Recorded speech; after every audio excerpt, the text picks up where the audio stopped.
Bapak dan Ibu Guru. Video kali ini akan membahas tentang contoh penerapan pembelajaran yang berpusat pada peserta didik di tahap mahir.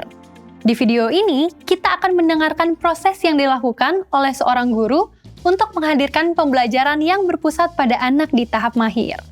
Pada tahap mahir, Bapak Ibu Guru perlu melakukan pemilihan metode pembelajaran sesuai kebutuhan, capaian, dan minat anak.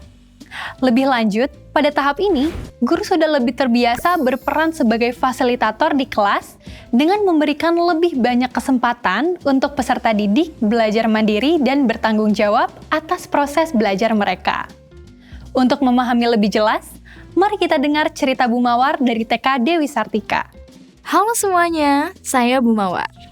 Halo Bu, silakan berbagi cerita. Ini adalah pengalaman mengajar saya di kelas TKA semester lalu. Sejak di tahap mahir, semua kelas di satuan kami selalu melakukan asesmen di awal semester, khususnya untuk kelas TKA. Asesmen awal ini dilakukan untuk mengetahui kesiapan anak terkait proses pembelajaran dan kesiapan untuk mencapai tujuan pembelajaran. Maksudnya seperti apa, Bu? Apa hubungannya antara asesmen awal dengan kesiapan anak mencapai tujuan pembelajaran? Begini contohnya. Salah satu tujuan pembelajaran di semester itu adalah anak mampu menyampaikan informasi melalui tulisan. Untuk anak-anak di TKA, tentu kemampuan awal terkait kemampuan ini tentu berbeda-beda. Sehingga kami perlu memetakannya melalui asesmen awal. Di awal masuk, saya merancang kegiatan yang memberi banyak kesempatan pada anak untuk bereksplorasi. Saya menyiapkan beragam alat dan media tulis, lalu mengamati anak-anak.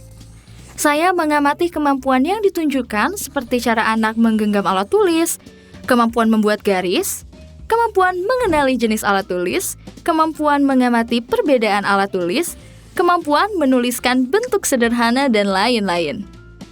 Contoh kegiatannya seperti apa? Saya menghadirkan pojok main dengan menata berbagai material seperti pensil, spidol warna, krayon, kuas, cat warna, pensil warna, gambar bunga sederhana, kain putih, bunga asli, dan lain-lain. Dari proses itu, saya bisa melakukan asesmen terkait kemampuan itu, sekaligus tujuan pembelajaran yang lain juga tentunya. Bagaimana bentuk asesmennya, Bu? Saya menggunakan teknik observasi dengan menggunakan instrumen berupa catatan anekdotal dan dokumentasi hasil karya. Jadi, ketika mereka bereksplorasi di pojok main tersebut, saya mengamati dan mendokumentasi perilaku yang muncul, dan saya juga mengamati hasil karya berupa tulisan atau gambar yang mereka hasilkan. Dari hasil asesmen tersebut, teramati bahwa anak-anak di kelas memiliki kemampuan yang berbeda-beda. Contohnya, ada yang sudah bisa membuat garis tanpa putus, sementara beberapa bahkan masih belum kuat menggenggam spidol besar. Apa yang dilakukan setelah itu, Bu? Saya menghadirkan kegiatan bermain yang bisa memfasilitasi capaian yang berbeda dengan menggunakan ide bermain yang bervariasi dan material yang beragam.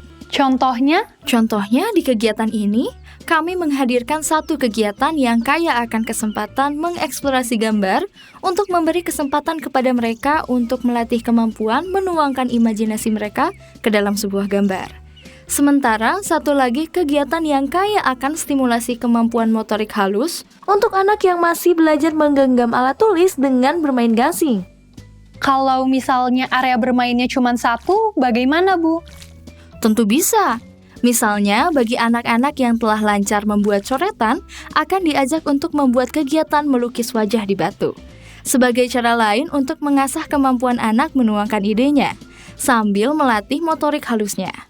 Saya menyediakan batu kecil warna-warni, kemudian beberapa wadah atau botol, kemudian bisa menyediakan sendok atau bisa dengan memberi inspirasi membuat kolase batu warna-warni.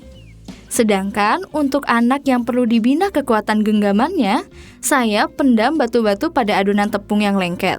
Mereka akan mencari dan mengeluarkan batu-batuan, lalu mencuci dengan sikat yang telah disiapkan. Dengan demikian, kemampuan motorik halus mereka akan semakin terlatih.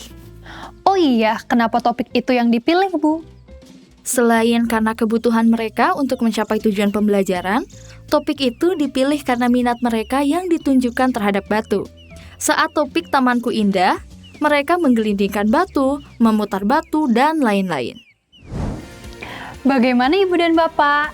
Apakah sudah tergambar bagaimana penerapan pembelajaran yang berpusat pada peserta didik di tahap mahir? Di tahap mahir, guru menggunakan metode pembelajaran yang sesuai kebutuhan, capaian, dan minat anak. Guru juga sudah lebih mahir dalam menjadi fasilitator bagi anak dengan banyak memberi kesempatan anak belajar mandiri dan bertanggung jawab atas proses belajar mereka.